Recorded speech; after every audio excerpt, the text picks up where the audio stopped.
Hello everyone, I Kuldeep Sharma welcome you all to today's session of 20 GK question which have been specifically curated from today's newspaper. So my advice would be if you have not gone through today's news analysis, then first you should go through the news analysis and then try to solve this 20 GK question. Okay तो एक बार इन सब में गो through करते हैं. So I would say it's an Olympic special for today because majorly जो आपके questions है वो सब ओलंपिक से डील करते हैं. तो पहले क्वेश्चन पे चलते हैं.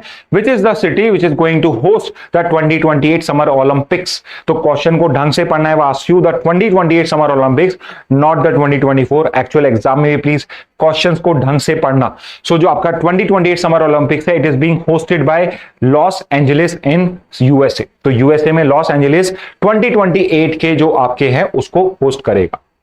नेक्स्ट क्वेश्चन पे आते हैं. Who is the chef de mission of India for the Paris Olympics 2024. तो पहले मैरी कॉम थी और अब गगन नारंग है. So remember this, Gagan Narang is the chef de mission of India in this Paris Olympics.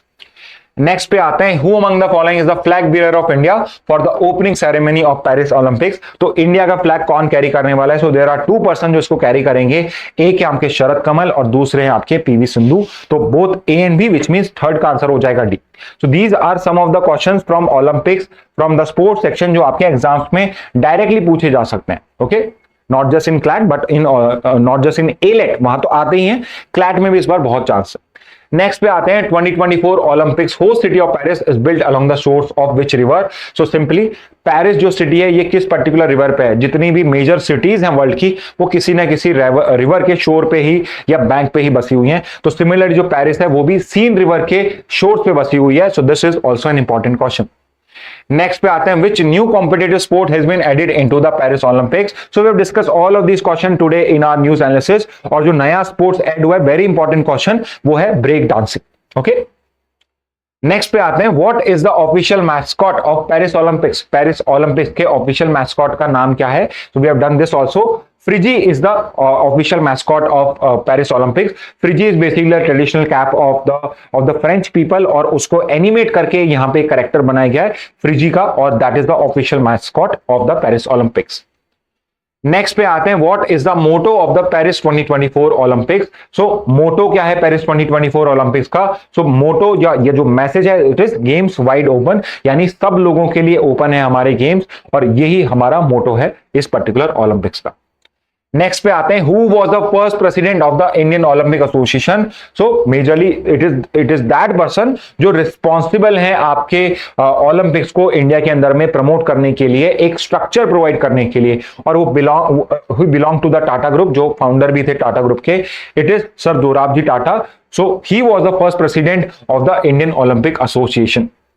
Next question पे आते हैं. Where is the headquarter of International Olympic Committee. So International Olympic Committee जो रिस्पॉन्सिबल होती है होस्टिंग ड्यूटी के लिए, उसको regulate करने के लिए, बिडिंग प्रोसेस के लिए, और जितनी भी कंट्रीज हैं क्या किस तरीके से वो कहीं कोई डोपिंग में तो इन्वॉल्व नहीं है या कोई किसी इलीगल प्रैक्टिस में तो इन्वॉल्व नहीं है, उन सब के लिए इंटरनेशनल ओलंपिक कमिटी इन्वॉल्व होती है और इसका हेडक्वार्टर है लॉसेन स्विट्जरलैंड.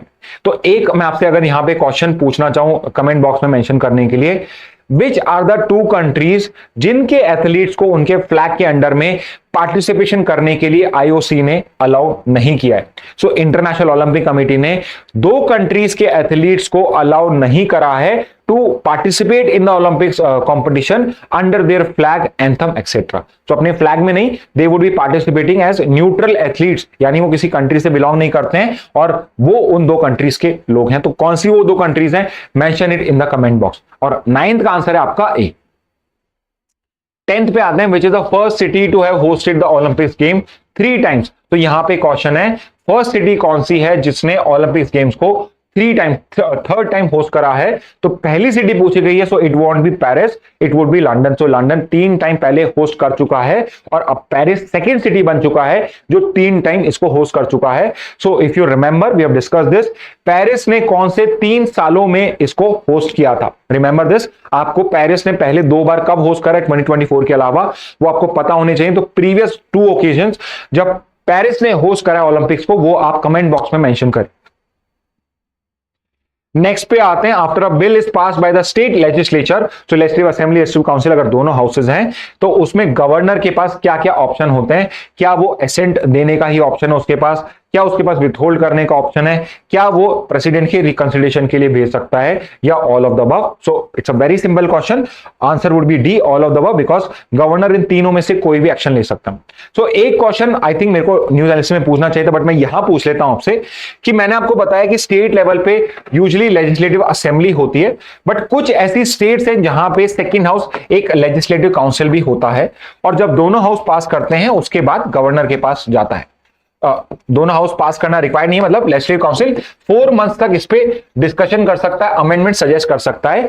अगर लेजिस्लेटिव असेंबली को उसके अमेंडमेंट्स नहीं पसंद है तो उनकी कोई वैल्यू नहीं होती है, दे वुड बी पास्ड ऑटोमेटिकली। तो इस तरीके से पैसेज हो सकता है। तो मेरा क्वेश्चन यह है कि कौन कौन सी स्टेट्स हैं इंडिया में, एक तो how many states are there, how many states are there जिनके अंदर में लेजिस्लेटिव काउंसिल है, और वो स्टेट्स के अगर आप नाम भी बता दो तो बहुत ही बढ़िया।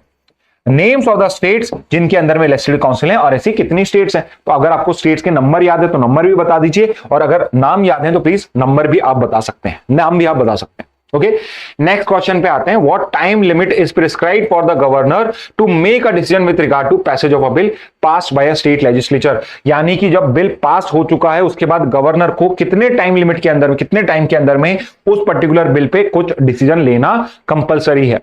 Interestingly, as of now, there is no time limit. So आप ये कह सकते हो it's a loophole in Article 200 and 201. If you want to know more, Article 200 और 201 को go through कर सकते हैं। उसके अलावा आज हमने इसको डिस्कस करा ही है न्यूज एनालिसिस में। So as of now, there is no time limit जिसके अंदर में गवर्नर को और एज वेल एज प्रेसिडेंट को कितने टाइम में असेंड या विथहोल्ड करना है उसका भी कोई टाइम लिमिट गिवन नहीं है। So 12th का आंसर हो जाएगा डी। नेक्स्ट पे आते हैं, who is the current chairperson of NITI Aayog. NITI Aayog के करंट चेयरपर्सन कौन है? बी आर सुब्रमण्यम, सुमन बेरी, नरेंद्र मोदी, या ये सीट अभी या ये जो ऑफिस है ये वेकेंट है।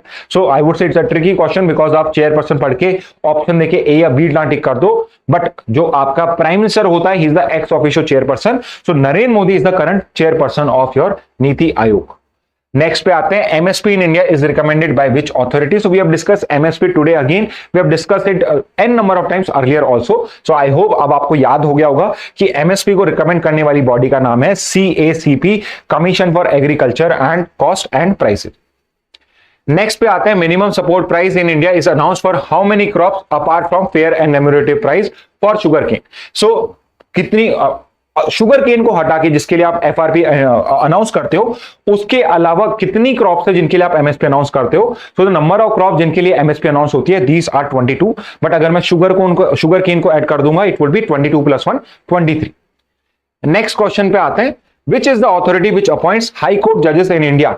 तो सुप्रीम कोर्ट के जजेस को प्रेसिडेंट अपॉइंट करता है और हाई कोर्ट के जजेस को भी प्रेसिडेंट ही अपॉइंट करता है। डू नॉट गेट कंफ्यूज कि governor is the appointing authority, it is the president which is the appointing authority for supreme court जजेस as well as the high court जजेस।